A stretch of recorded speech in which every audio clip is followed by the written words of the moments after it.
Can you imagine this? A company that did not merely sell goods and conduct trade, but also had an army of its own. It could declare war, occupy territory, make treaties with other states, and even collect taxes from ordinary people. At its height, its military forces were larger than the army maintained by Britain itself. More astonishing still, the territories it eventually controlled were home to more than 100 million people. This is not a work of fiction. Such a company really existed. It was the British East India Company. Our story begins more than 400 years ago. In 1600, a group of English merchants received a royal charter from Queen Elizabeth I and formed a company. It became known as the East India Company. At the beginning, its purpose was very simple: to make money. European consumers had developed a strong appetite for Asian goods. Spices, silk, cotton textiles, and tea could all produce extraordinary profits. But Asia was a very long way from England. A ship sent out on a voyage might not return for a year or two. Along the way, it could encounter storms, pirates, and disease. The entire vessel might simply disappear. The risks were enormous. So the merchants found a solution. They would pool their money. Some would contribute a little and others much more. They would share the risk, and if the ship returned safely, they would divide the profits according to the amount each person had invested. This model gradually developed into something very familiar today: the joint stock company. That is why the story of the East India Company is not only a story of colonialism, it is also one of the most important stories in business history. But trouble soon arrived. The English were not the only Europeans who wanted to trade in Asia. Portuguese, Spanish, and Dutch powers were already competing for Asian commerce. The most formidable rival was the Dutch East India Company. Today, two companies might compete by lowering prices, buying advertisements, or fighting for market share. Competition in the 17th century was very different. After you had gone to the enormous expense of sending a ship to Asia, a rival could quite literally arrive in a warship. To protect cargo, ships, and trading posts, a company needed weapons. It needed forts. It needed soldiers. It even needed warships. And so a company that had come to Asia merely to trade slowly began to acquire military power. This was the crucial turning point in the entire story. Once a company discovered that it might be cheaper to become the ruler than to keep paying local rulers for favorable terms, everything changed. At first, the East India Company established one trading post after another in India. Bombay, Madras, and Calcutta gradually became major company bases. Most of the subcontinent, however, was ruled by the powerful Mughal Empire and by regional rulers. In their eyes, the company was merely a group of foreign merchants. By the 18th century, the situation had changed. The Mughal Empire was weakening. Regional powers across India were competing for authority. Britain and France also carried their European rivalry all the way to India. The East India Company recognized an opportunity. The more divided Indian politics became, the more room the company had to maneuver. It began to intervene in local politics. It supported one prince and attacked another.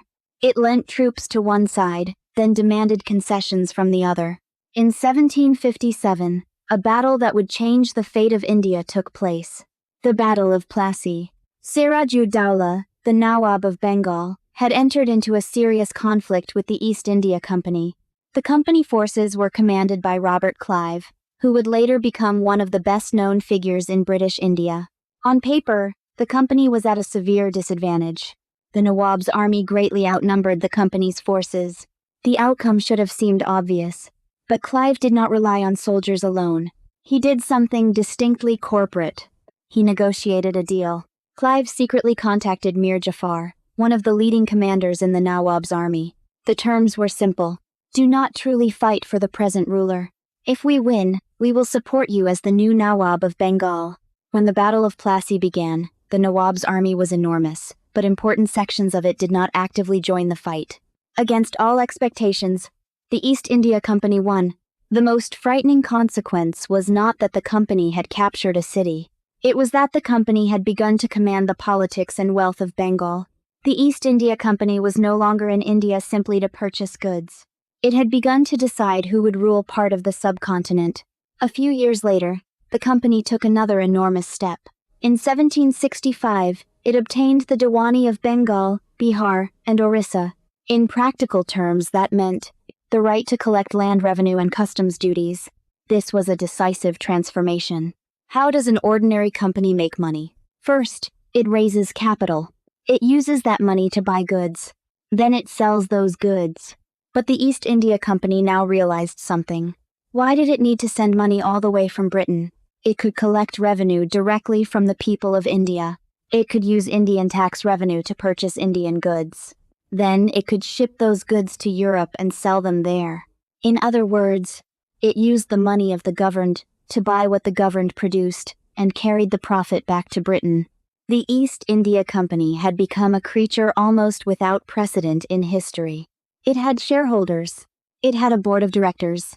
It pursued profit, but it also had armies, territories, and officials, and it could tax the population. Was it a company? Or was it a state? The answer was both. Its military power became increasingly formidable. The company did not ship vast numbers of British soldiers from Britain to form the main body of its armies. Instead, it recruited large numbers of Indian soldiers known as sepoys, who served under British officers. The result was an extraordinary contradiction. Most of the soldiers in the army of this British company were Indian, and that largely Indian army was then used by the company to conquer other parts of India. When the company captured territory, it gained more revenue.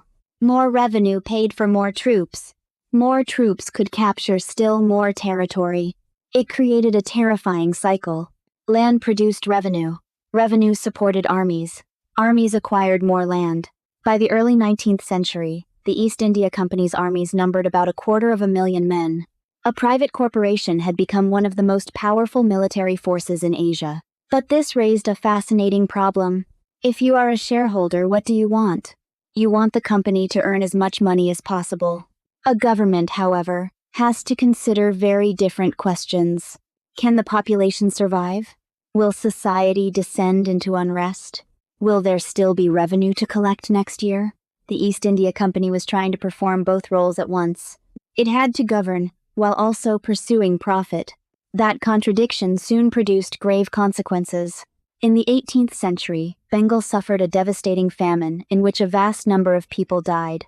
Historians continue to debate the precise extent to which company rule, taxation, and commercial policy contributed to the disaster.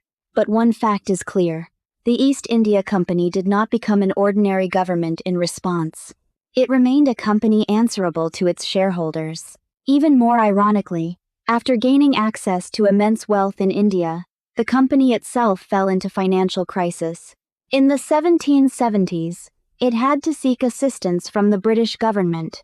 In other words, a giant corporation that controlled vast territories, commanded armies, and taxed millions of people had become too big to fail. Does that sound at all familiar? The British government was also coming to a realization. The company had become too powerful to be left entirely to its own devices. Parliament began to intervene, step by step. First came the Regulating Act of 1773. Then Pitt's India Act of 1784. Further measures gradually reduced the company's commercial monopolies and its freedom of action. The East India Company still existed in name, but it was slowly changing from a private business into an unusual institution that administered India under growing British government supervision. Then came 1857. A vast uprising erupted in India. One catalyst was the fear among Indian soldiers in the company's army that the cartridges for the new Enfield rifle violated Hindu and Muslim religious prohibitions. But resentment had been accumulating for years over company rule, land policies, political annexations, and social change.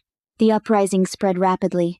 The East India Company, supported by British forces, ultimately suppressed the rebellion. But the British government had reached a conclusion. India could no longer be ruled by a company.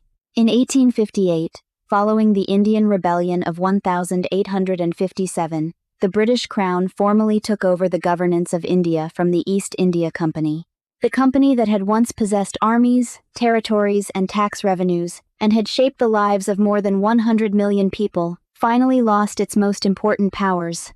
In 1874, the East India Company was formally dissolved. Today, it is easy to see the company as part of a distant history of colonialism, but the deepest reason to remember it is that its story raises a question that still matters today. How much power should a company be allowed to possess? The company was originally a tool created to solve commercial problems. People invested together. They shared the risks. If the venture succeeded, they shared the profits. But the East India Company demonstrated something else. As a company's capital grows, as it comes to control essential resources, as it begins to influence politics, and even acquires military force, the boundary between corporation and state can begin to disappear. The East India Company began with a handful of merchant ships. Its original purpose was simply to buy goods in Asia and sell them in Europe.